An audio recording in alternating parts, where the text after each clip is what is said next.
Appreciate it. Appreciate that. We need Rodrigo. to share what is new for the market, especially for Brazilians. What do you think? I think that's a good idea. Let's do it. Let's go. go there and talk. Let's go then. A beautiful office, man. Appreciate It's it. Business Bay, no? Appreciate it. We're in Business Bay, Bay Square.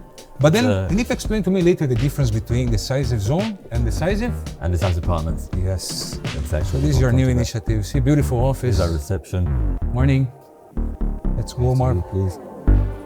Thank you. Nice. Let's start then. Amazing, Marvin. Thanks for having me here in your office. Beautiful place. Let's have a nice chat, huh? Thank you for joining us. So how it's going? Not too bad. Going well. Going well for us. It's summer. You know, Keeping busy. I was talking the other day to a businessman. Here in this period of time is the time that we need to prepare for the high season in UAE, or Gulf in general, right? And you're being half Arab, half European. How the summer affects business here in this part of the world? Well, see, summer is a time where a lot of businesses, a lot of expats that live in this part of the world go home. They take time to recharge, visit their families, change their environments. From our side who live here, we take this time to look inside. So while revenue could be a little bit slower, we work with our clients for the next 3 months, for the next 6 months. A lot of what we do we work on long deal cycles. So this is the time for planning. For planning, For yeah? planning. Because now is the school break. Exactly. The weather is a bit hot. It's very hot. 44 degrees, mate. 44 It's degrees outside. You can steak But- an egg outside. But we were talking the other day to, even together with a big businessman here in UAE, that they say something different, that he was in France, I guess, right? Mohammed, he was in France. Exactly. Yeah, And no then ACs. He say that he feels better here than in Europe because he is prepared for the summer, right? He mentioned he went through 3 hotels. And No none of AC. it- And no ACs. Yes. No ACs. That's No, the see, thing. Dubai life in the summer, I would always say, you don't really feel the heat because most of your life switches indoors. Your gym, your office, you start doing marathons in the mall. We call them mallathons. I don't know if True, you this tried is it. nice. Did you try? Exactly. Yeah, I did one in Dubai Mall. Really? Crazy one. And it's crazy how big Dubai Mall is, for example, because I've lived in the UAE for about 4 years and I don't think I've seen all of Dubai Mall just yet. Yeah, So I'm every 10 years opportunity I here. get- For me, I get lost still. And every time there's a new section, like the Chinatown or like the place where they got the dinosaurs and the... But then, even going to the business, important point here, Dubai Mall is such a validator for business. The moment you open a store at Dubai Mall, you become global. And I think more or less this links with what you guys do, no? Because let's say if you have to come to UAE or to the Gulf in general, you need to open your license, you need to open all your stuff. But people usually take it wrong in a sense. They think just entering the market, it's enough for you to And then succeed. figure it out. So the thing is that maybe can be useful to explain because you guys have such big group. So Decisive Zone, Decisive Partners, Decisive Living. So what is the difference, man? Because let's say I'm an SME. Should I go to Decisive Partners or should I go to Decisive Zone? What is the difference? Well, I start with anytime our clients have an inquiry, they'll submit the inquiry and then they will be met with a pre-Q team, the pre-qualifying team. Ah, The really? pre-qualifying team will ask them right questions to understand and better determine what type of help the client needs, which category, which segment do they fit in. And based on that, they'll suggest the right business consultant or the right advisor to get in touch and support them. Because the worst thing if you go to a place and then you're just being treated as like a general. Generically, Yeah. you're off the shelf. You know what happened to me couple times? Like there's a difference between someone assisting you that just someone invoicing you.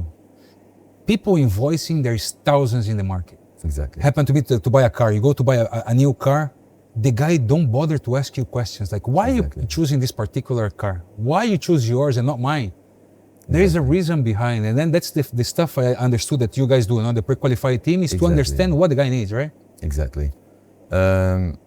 Just piggybacking on what you said about Dubai Mall, for me, the reason why shops that's open in Dubai Mall succeed is because of the brand, the exposure that Dubai Mall provides them. So the word there is exposure. And this is what we do here at Decisive. Regardless if it's zone or partners or marketing, Decisive is an umbrella, as an ecosystem of business units that come together to complement one another to provide market entry and expansion for our clients. So it's not just business setup or issuing a license. The idea is to take a client through the full journey from having this being established in the UK or the US or Singapore or Southeast Asia, and helping them enter the market successfully and then scaling in the market. And that's what we do. What do you mean entering the market? Like, for example, I will say, now linking with my journey, I came here, I used to live in China, I'm Brazilian, but I used to live in China, Singapore, but I was never an entrepreneur. I became an entrepreneur. First I got a job here and then I started being an entrepreneur. So let's take that as an example. Let's talk about your journey and how you came into the UAE. That's the thing. I find a lot, like I didn't had a partner like you guys at the time to guide me through my journey. So you do lots of mistakes and cost money and time. So choosing the right free zone, opening a bank account. I remember in the beginning, the banking part was so difficult for me to understand. And I was an employee and then I opened my own business like 10 years ago. So I believe you guys, your part is really to help with your experience for the guy to don't do the same mistakes. Exactly. That's exactly what you said. As a business founder or an entrepreneur, most entrepreneurs are focused on their product or on their service, and that's what they want to do. They want to, when they enter a new market, they want to be able to promote or be able to sell the service or the product as soon as possible. What they don't want to do is have to deal with different types of licenses, paperwork, the hassle, go to this ministry, submit your application at this ministry, wait for this approval, because that causes delays. And delays kill motivation, they kill momentum. Sure. Hence why we created the business. Now, the idea behind Decisive Zone is that when you decide to look at the UAE or Saudi Arabia or other parts of the GCC where we operate as well, you come to us and we offer you a complimentary consultation, and we spend 30 to 45 minutes only asking you questions. Really? Only asking questions. We do not pitch What type anything. of questions? So we'll start with why. I always Why you start wanna with do why. Not what, why. Why are What you is a trying- stronger why for you? Sorry? If I wanted to set something in Gulf, what is a strong why? Why? Oh, what's the strong why? Yes. Well, it depends on case by case, right? So we're exposed to so many different segments, so many different sectors. We're sector agnostic. So for each founder, there's a different why. And the why shows me what the founder is passionate about and what problem he is solving and why is he trying to promote his service in said country or said jurisdiction. But I made this question for a part. Which one is my camera? That one, huh? This is an important question that I want to ask Marvin because he's half Arab, half European. And for me, a Brazilian living in UAE for so long, this is something that I say a lot for Brazilians. In Brazil, usually we think Gulf is free money. So because they see the sovereign funds, and then you do lots of Saudi, so PIF is super strong there. You have here ADIA, Mubadala, ADQ, so many. Why I was asking about the why. If someone wants to do business, come to lead Emirates to do business or for my companies, and the why is funding without understanding what he can contribute to the region, this for me is a wrong why. Correct? I agree. Do you agree? I agree 100%. The why from the client will allow me to show them the how. Does that make sense? But then the So- thing, if there is a wrong why, means he need even go one step back to understand what the region, like when you say Dubai Mall, is what this, you can reach a 4 billion population from here, from UAE. We are 6-7 hours away from 60% of the world, 4 billion population. We take India, Uzbekistan, Russia, Syria, Lebanon, the whole area, or 2/3 of the globe you can do from here. If the why is just for me is a wrong why. No, do you agree? I agree with you. I'll give you an example. Now, typically when I start with why, my clients split into 3 different segments. So you've got one client, and when you ask them, why are you trying to do business in Saudi Arabia, for example? One segment of clients says, we're contracting with PIF, or we're contracting with Qiddiya, or NEOM, or the Red Sea project, or any of the other JEGA projects that are available at the moment, or we're going to be participating in the Expo, for example. That allows me to understand that, okay, they need to get their business set up as soon as possible in order to win this contract. So suddenly I understand that this client requires urgent time, speed, and convenience. They don't want to deal with all the paperwork. They need, their ultimate objective is to get the license set up so that they can get the contract. Now, once we outline the ultimate objective, it gives us visibility to draw a step plan. We start with the ultimate objective. Where do you want to be in 2 years or 3 years or 1 year? And then we draw a step plan all the way back to where we are today. Now, based on that, we provide the step plan, and then we add a scope of work and we suggest the areas or the services that we provide in order to help you to get to that ultimate objective. A different type of client, when I ask them why, they'll go, well, we've set up a business, for example, in the UK, we've then expanded into Brazil, and now we have an office in the UAE. Naturally, we now see Saudi Arabia as the second or our fourth office. The why for the second client is different than the why for the first client. Is this client is in no rush, there's no urgency. They do have a budget, they are planning to expand. So suddenly what worked for client number one would not necessarily work for client number two. For client number two, I take my time. I sit down with them, we do a feasibility. I might need to do a CapEx or OpEx analysis. I might need to spend more time and send our team in Saudi Arabia to look at the market, to look at do a competitor analysis for them. And we take our time with these clients. Then you have clients that, for example, need to outsource employees. So they need to bring not outsource, but sponsor employees. They need workforce. It could be IT technicians, it could be engineers, it could be anything on the ground, consultants, for example. This client needs employees. They may not necessarily need a license, so I could offer them an employer and record solution, for example. This is where we could shift from setting up a company to having an EOR solution to help sponsor their employees and meet their objective.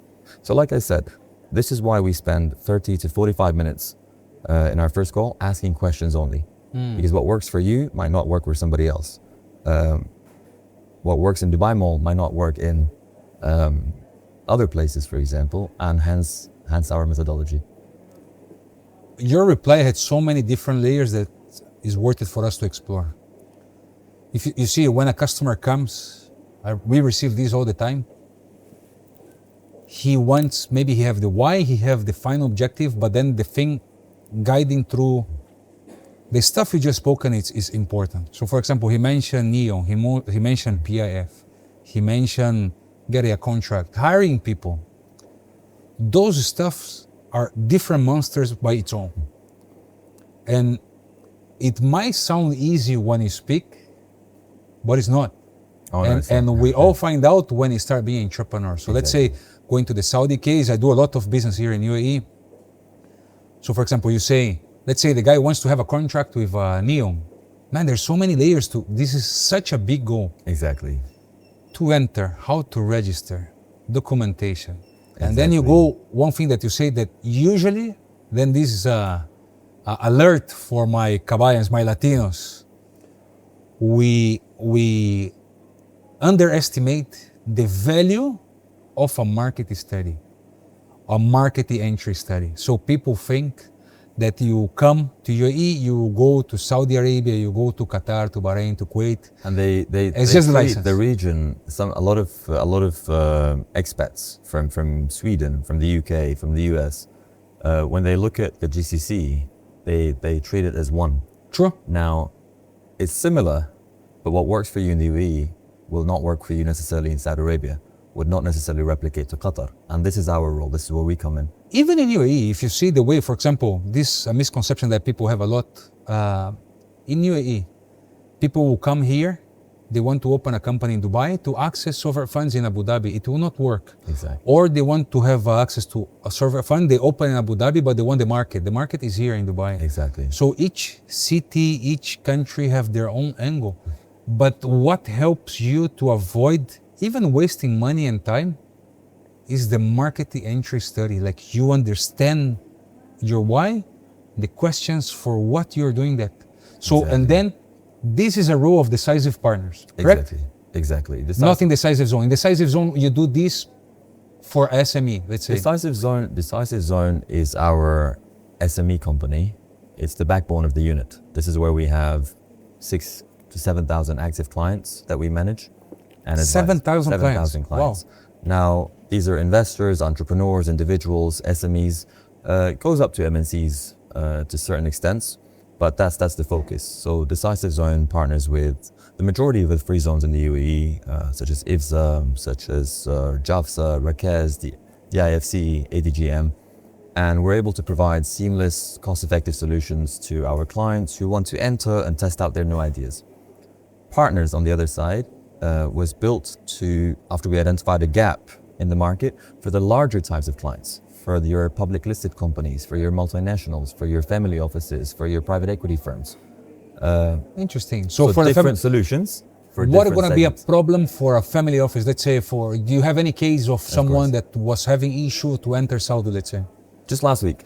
Really? Just last week, I was speaking with a family office from the US actually, and this family office invests the majority of their funds into renewable energy, green and blue, right?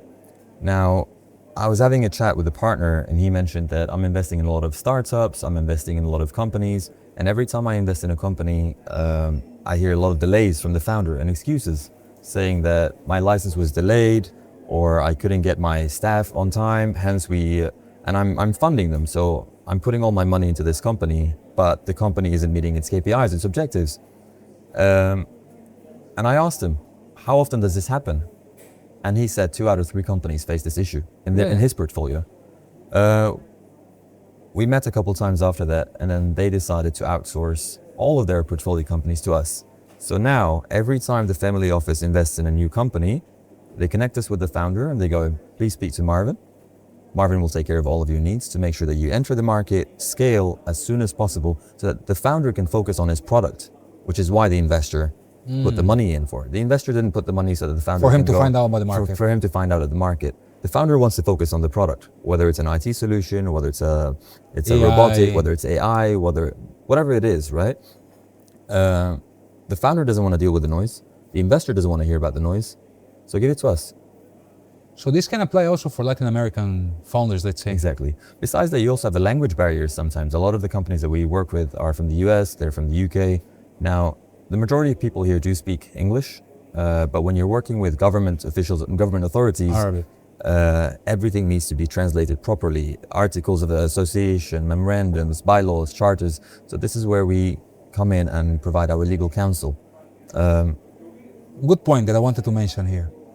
Even though, especially in UAE, English is the common language because we're 90% expats, but the official language of the country is Arabic, no? Correct. Everything is done in Arabic. Correct. So it's important you understand, especially now, they're promoting a lot the heritage and the culture part Exactly. to don't lose these Exactly. things. So Arabic is the official language, even though we can get along in English during the day, but understanding these nuances are important, right? And that's exactly when you look at, if you visit our office, whether here or our office in Saudi, and you meet the team, you'll see the diversity that we have. We have all of our employees we have employees from a team of over 40 countries. 40 countries. 40 countries. Wow. We speak more than 15 languages in this office. So we always make sure that the client gets the right advice wherever no matter where the client's from. If you're Brazilian, we have a Brazilian Portuguese speakers. If you're French, we have French speakers. If you're English, we have English speakers. And on the other side, our PROs, our staff, our team members that visit ministries are bilingual, so they speak proficient Arabic and English. And so is our legal counsel as well. The last thing you want to do is draft your articles of association or your charters or your bylaws from a template or a draft or ChatGPT, for example. People are mixing the use of AI that can replace, but this type of stuff is Exactly. it's such a big decision for you to leave. This is exactly why we started Decisive Partners. For that white glove service, for that hand-holding, for the advisory. Besides just getting your license, having a team that will go an extra mile to make sure that all of your objectives, all of your needs are taken care of, so that once again, you can focus on running your business and let us handle the hassle, let us handle the noise, let us mute the background noise so that you can focus on what you came here to do. And when this happened, because Decisive Partners is a new journey, right, for you? Like how? Correct. Partners started actually about a year ago in Saudi. Now, when I started my So career, you started in Saudi? It started in Saudi, exactly. It all started when I moved to the UAE. Back in Sweden, I used to work in private equity. So I did a lot of GP, LP introductions. I did portfolio management. And I worked with some of the biggest funds worldwide. Some of the most interesting people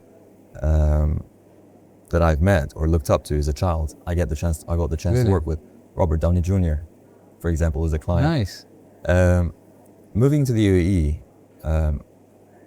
I found a gap, and I saw that Saudi is becoming more and more a place that is attracting foreign direct investment, mainly because of Vision 2030. And we all know, we've all heard about Vision 2030. Now, I started working with companies that wanted to enter the market, be it Saudi, be it the UAE, and I worked with an accelerator and a business incubator, and we started expanding these companies into the market.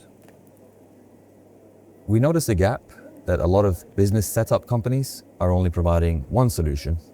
But then again, the client needs another solution. So one company would do the business setup, and another company would do the recruitment, and then a third company would do the marketing, and then a fourth company would do the real estate. So you're going to be like a one-shop solution for... Exactly. I would say we're an advisory firm, a boutique advisory firm that takes care of all of your needs when you're trying to enter the market. Hence why we started Partners. But I have a question for you. I'm very passionate about UAE. I own my family, well, my kids, both kids born here, and my family, I became an entrepreneur here. But I feel you have the same feeling with Saudi Arabia. Why?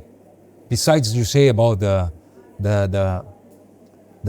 vision and so on, but then why, what do you see for Decisive Partners focus a lot in Saudi Arabia?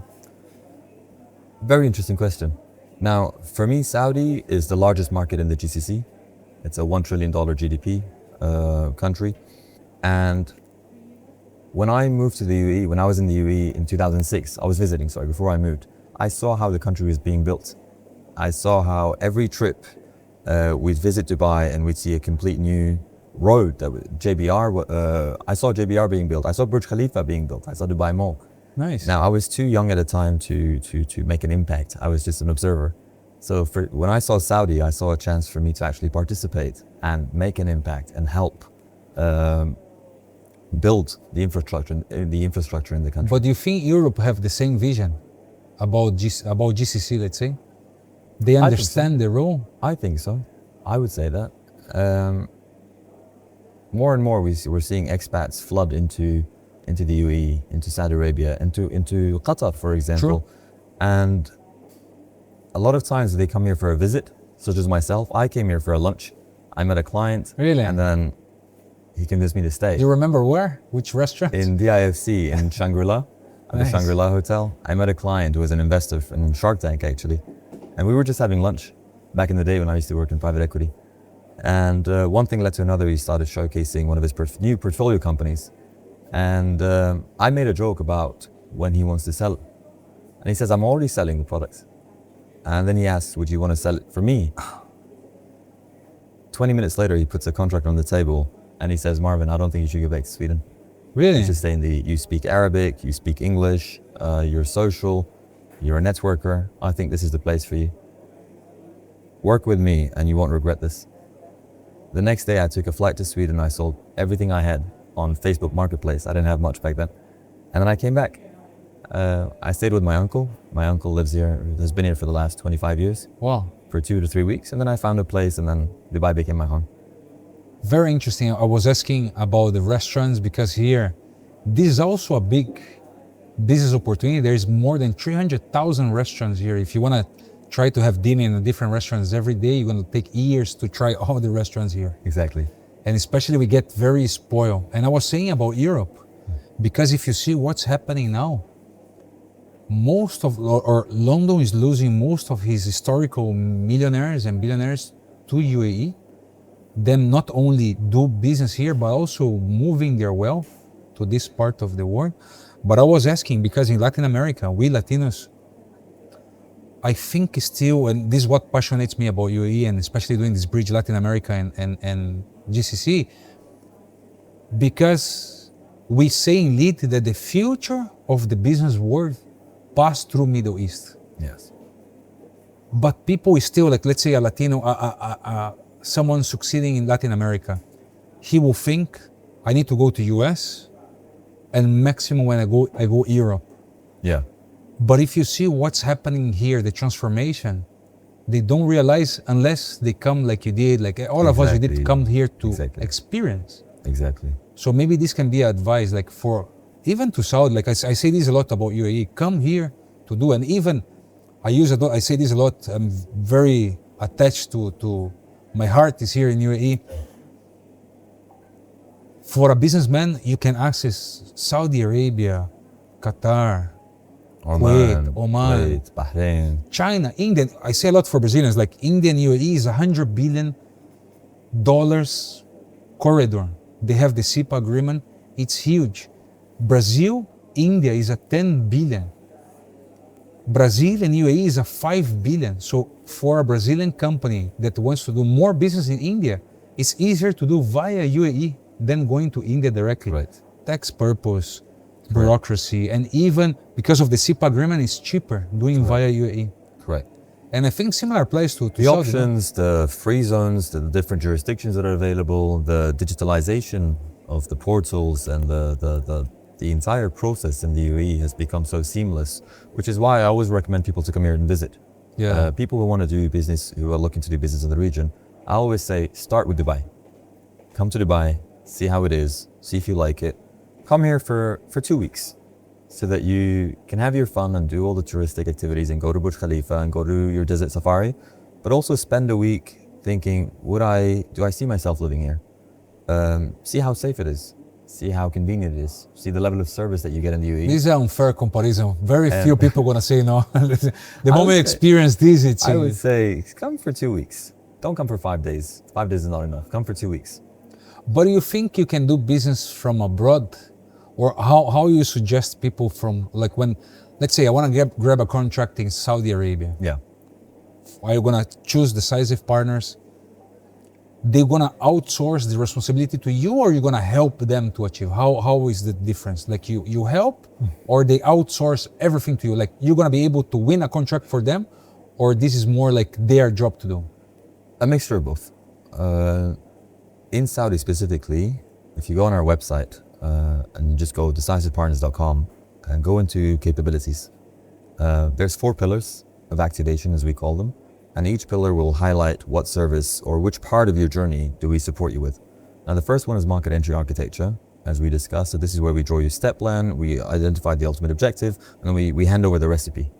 This is what you need to do, whether with us or There's someone else. with someone else or by yourself. Here's what you need to do. The second pillar is statutory activation. Now, this is where, if you're comfortable and you enjoy working with us and we build the trust, this is where you outsource the work to us and we take care of the entire process for you, from obtaining your first license, which is the Ministry of Investment, MISA license, all the way up until your corporate bank account. Once we're done with that, we move into institutional operations. We look at your recruitment, your hiring plan, your human capital. And then we help you identify how many Saudis do you need to employ versus expats. There's a thing Why? called Saudisation. Yeah. Exactly. And it's, And here in UAE, we have the same thing. No? we have Emiratization, but they're very different. Yes. And this is why I said the UAE structure does not simply replicate into Saudi Arabia. 100%. In Saudi, you have Saudisation. And Saudisation is basically the law that determines how many expatriates are you allowed to hire in your company versus Saudis. This depends on your activity and the type of business that you're providing. So for example, if you're an IT company, typically it will be 1 Saudi to 3 expats. If you are providing higher management consulting, for example, it will be 1 Saudi to 1 expat. If it's an industrial license and you're operating a manufacturing facility, then it can be up to 1 Saudi, up to 8 expats. And this is where we look at your recruitment plan, your hiring plan, and then again, we support you. We support you with onboarding your Saudi employees as well as your expats. Issuing their visas from their home countries, even sponsoring their dependents, their families, their children. Besides that, we also take care of your payroll, your tax, your bookkeeping, your VAT filing, your compliance. Then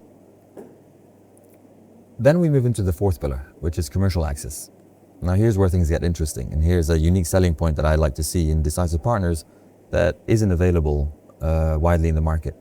Commercial access is where we work with already established businesses that are now looking to scale.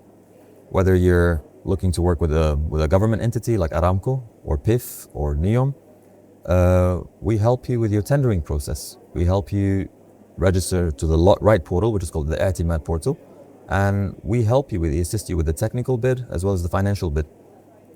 Another service we do is business matchmaking or introductions.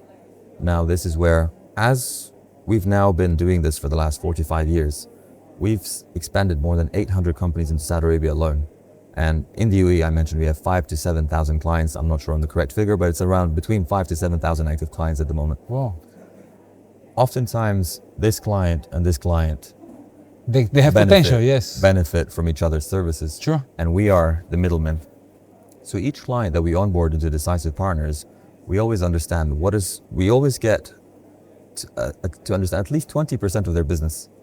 Enough for us to get a high level idea of what they do and who could they benefit from meeting.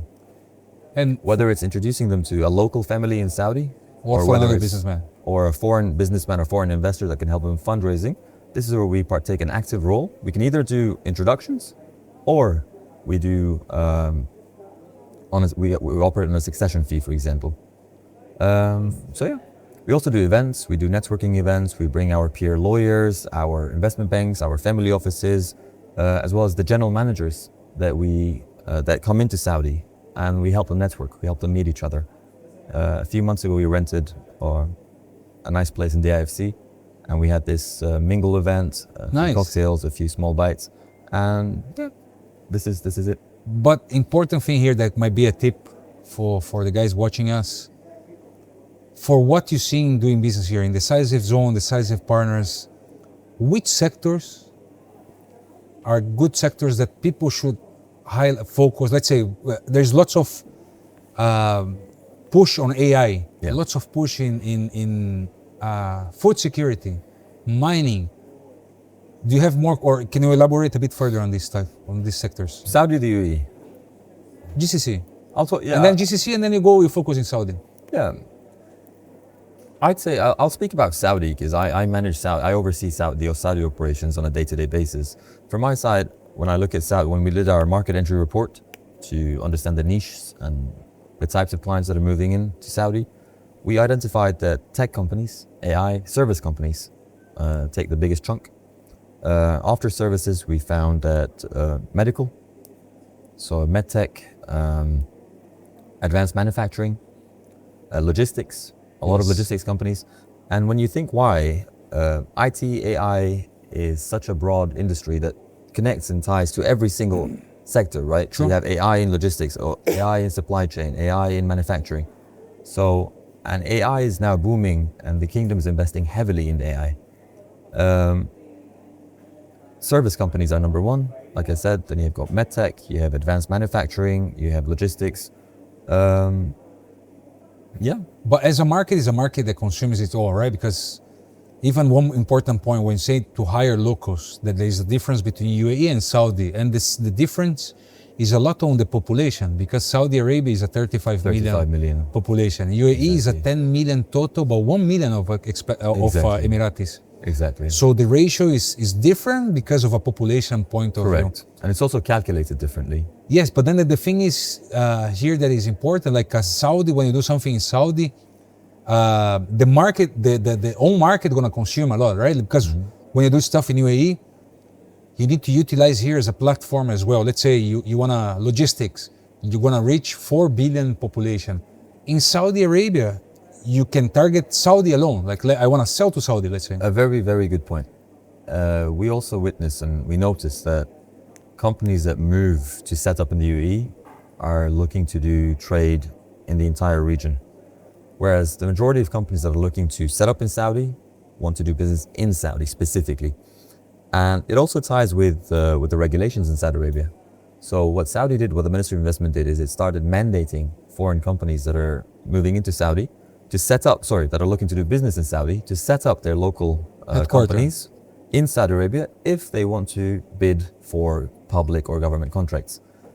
Which means that if you set up in Saudi, if you want to do work with Aramco, PIF, NEOM, you cannot be registered in Dubai and sign a contract in Saudi. You need to have your local entity in Saudi Arabia. Yeah. You need to be able to invoice locally, you need to have your office there, you need to have your bank account there. In Dubai, it's more linear, it's more flexible, I would say. So yeah.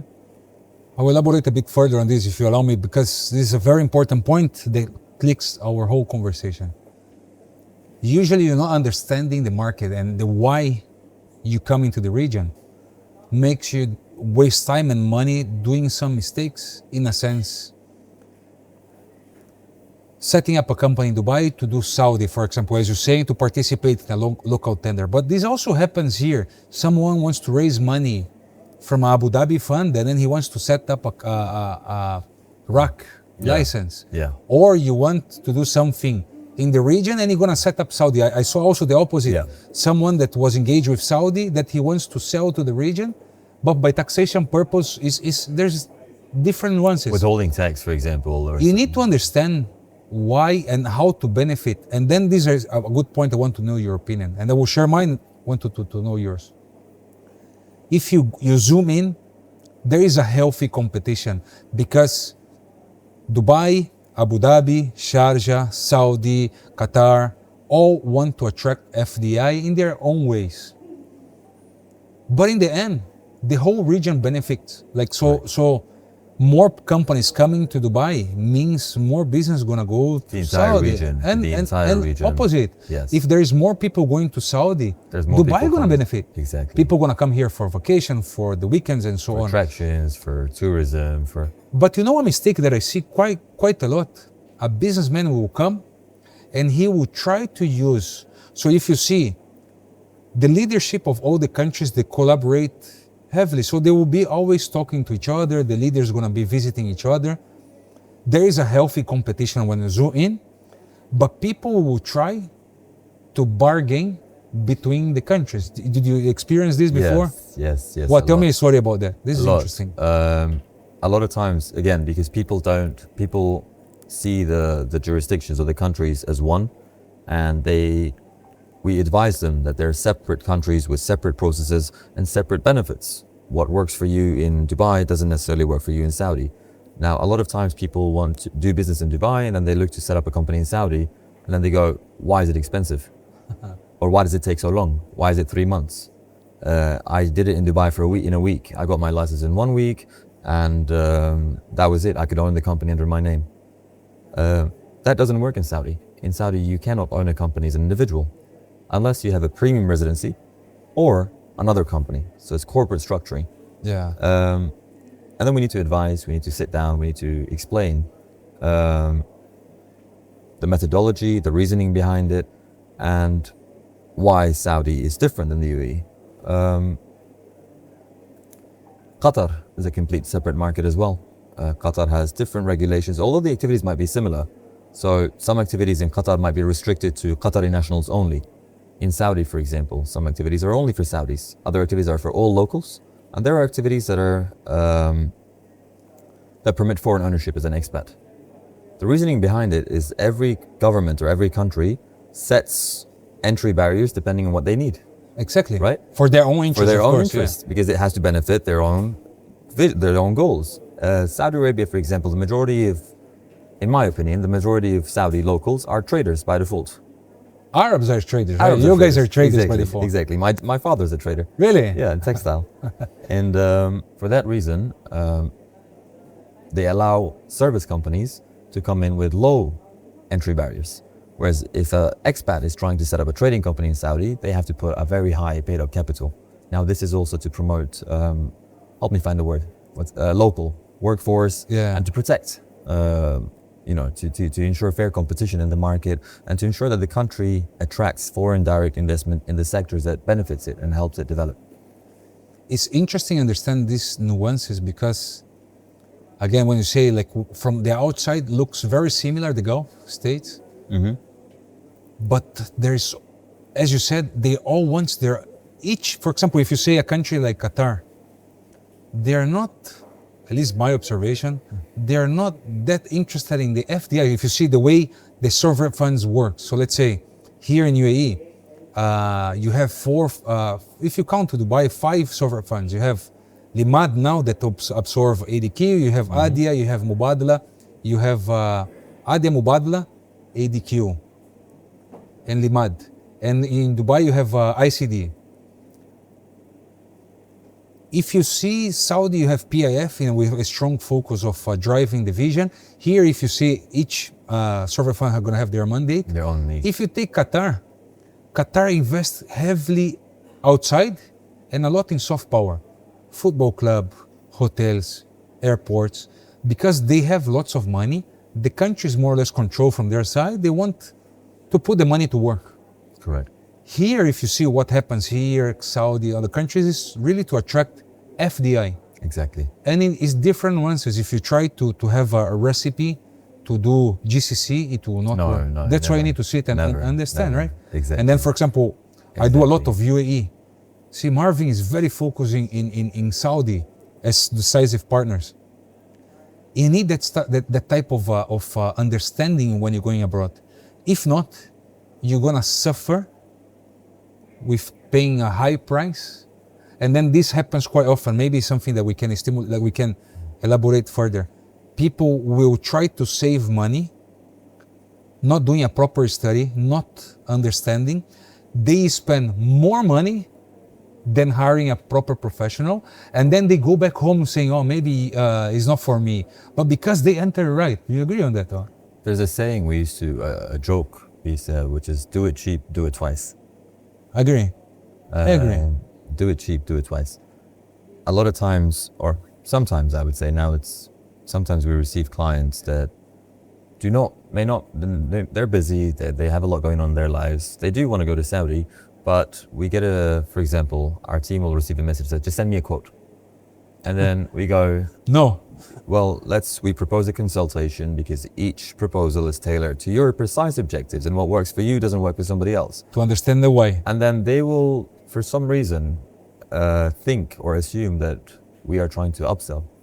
The idea and the goal isn't to upsell you anything. The idea is we do not provide off-the-shelf solutions at partners, because off-the-shelf doesn't work for everybody, Sure. right? Especially in Saudi Arabia. In the UAE, you have 46 free zones. So it's easier to say this free zone has this package, one visa, bank account. In Saudi, it's only mainland at the moment. It's one jurisdiction, but what works for you will not work or may not work for somebody else. So I still argue back that we're very sorry, but you need to give us 30 minutes of your time. And quite frankly, if this is important for you, it deserves at least 30 minutes of your time. At least. Because if it doesn't deserve 30 minutes of your time, then this is not important enough for you, and hence I'm not interested to we'll onboard refuse you. the mandate, respectfully. Makes sense. Makes sense. But this goes, and then I will say, as a non-Arab, something that I want to hear your opinion. Tell me. Arabs have a problem, it's a good problem, of not knowing how to say no.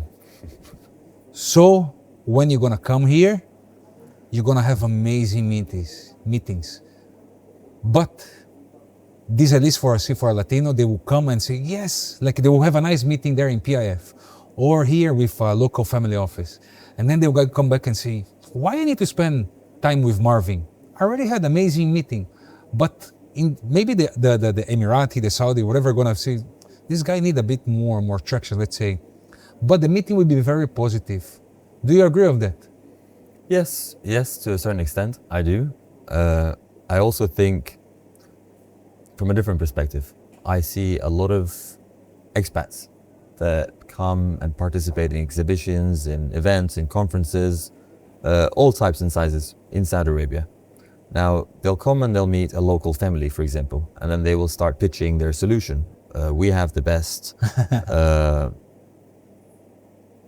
cost-cutting solution or waste management tool or AI recruitment company, for example.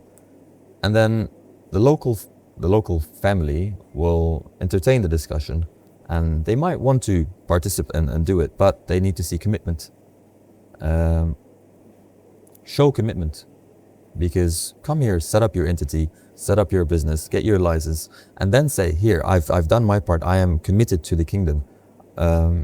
They will take you a lot more seriously when you show them intent and commitment in doing business to their country. In their Skin in the game, no? Skin in the game, Yes. Exactly, skin in the game. I agree. Because what's in it for me to just sign a contract with you? Are you helping me as an individual? Are you helping me as a company? Are you helping my country? I agree. So the more boxes you tick, Better for you, the more better chances. for you it is to get to your ultimate objective. I agree. The thing on that that I want to, a strong point here to mention, I work a lot with the Brazil and UAE bridge. So with Lead Emirates, I'm a businessman besides owning Lead. Lead is the largest business platform in Latin America. We did over 1 billion dirham in FTI in the last 3 years, and I'm proudly sponsored by Decisive Zone. So the whole team, you, Charlie, Manam, Duty, all good partners for Lead Emirates, helping me in this bridge. So we are doing that, and I'm very happy now to extend this because with this new challenge of having more options, like let's say the guy going to Saudi through you in Decisive Partners and so on. So for me, I see what I feel, especially with Latin America, is just the beginning of this chapter. We see what's happening in the geopolitics. Even here, if you see how this region took all this conflict that happened in such a positive way, like as an opportunity, we never knew that even UAE is amazing defending itself. Or maybe we knew, because they're good in everything. Yeah. But then the thing is, this also put a focus in a different way because I'm feeling more, people thought at first it would be negative impact, but what I'm feeling now with social media and so on, people are even more interested to come to the region now because they see the world is going to a weird direction. In the past for us, US, Europe. Now you see that US, China is rising so fast as a good partner for everyone. If I'm going to say for Latin America, most of the Latin countries, China is their biggest partner now. Supplier. A partner. Really, they're putting money there. Then you see the region. Kind of the region is in the middle, really, literally in the middle of the world, and all discussions are happening through this part of the world. So now you see, US is a partner that you need is still a very strong economy. Definitely. But there are other players as well. No, but then you're seeing like the politics effect. So let's say now is challenging. Let's say for Brazil got the second highest tariffs now in the Trump administration. I will not comment about politics, but in a sense, you as a businessman in Brazil, that you're thinking about going international. Oh, maybe US is. I need to study more. Maybe I can go to Saudi. Reassess where can I make more money? Where can I save more? And where do I get more opportunities? This thing is helping more people to see the region. Correct. And that's the importance of such job. So the thing for me, like going towards the end of our talk, it's very important. I love to talk about UAE, like being a Brazilian.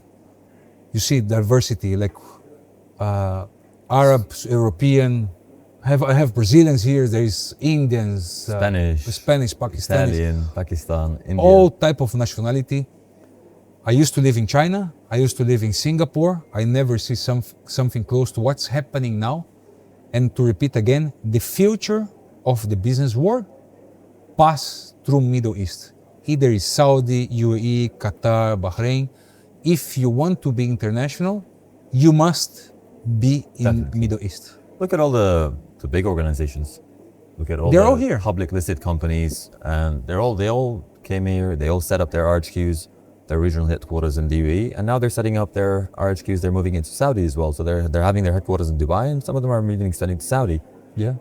Find me one listed company that is I wouldn't say the big ones. Most of the big boys are here.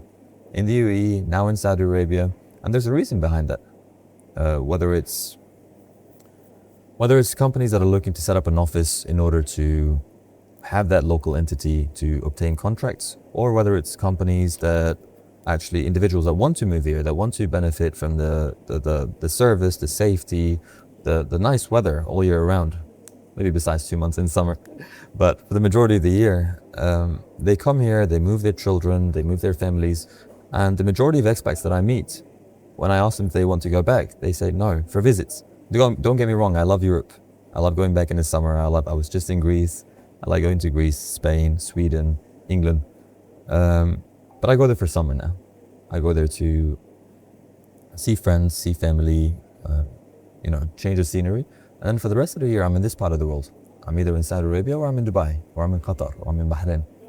But you know something that affects all of us? Sometimes you might come here for safety. Yeah. Sometimes you might come to Middle East or UAE for tax purpose. Sometimes you come for the business opportunities.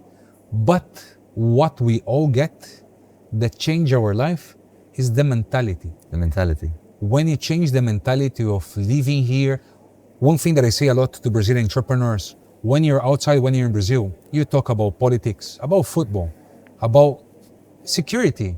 And then there's less time to talk about work, about progress. Here is opposite. We all talk about progress. So the mentality that changes here, and you have to come to experience. So one thing for whoever is seeing us, come to this part of the world to understand what's happening. Again, the future is passing through UAE. Progression is here. The transformation that's happening in Saudi, in UAE, in Qatar, Bahrain, is on another level. The future is here. And it's a very nice chat, Marvin. I don't know if you want to add something. From my side, I would like to share this message about the mentality. Again, follow us on social media, at least for mine, rodrigo.paiva.ae, lead Emirates. I'm a businessman here. Again, proudly supported by Decisive Zone.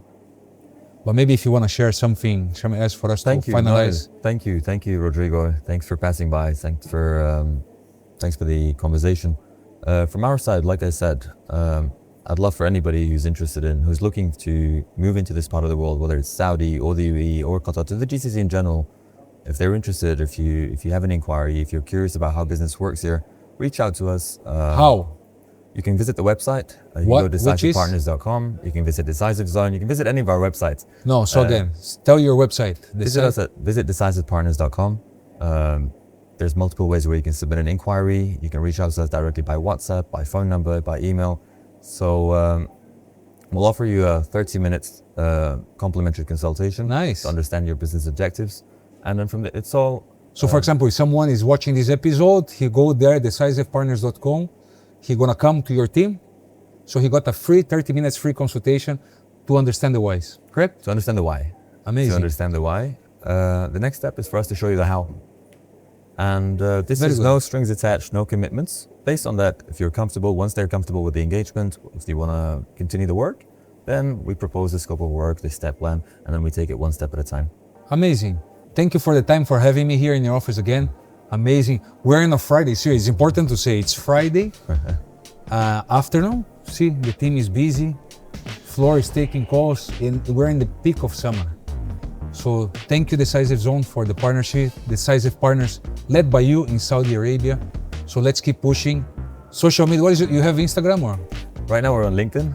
LinkedIn. Yes. How to find you, Marvin? Marvin Elavi. Yes. Guys, thank you very much for the time. It was amazing chat here with my good friend. I'm in my second home, Decisive Zone, with Decisive Partners, the whole group, my good partners. Marvin, thank you very much. Let's have now Arabic hospitality lunch. Thank you. Thank you very much. Appreciate it. Thank you, buddy. Good stuff. Good. Yes.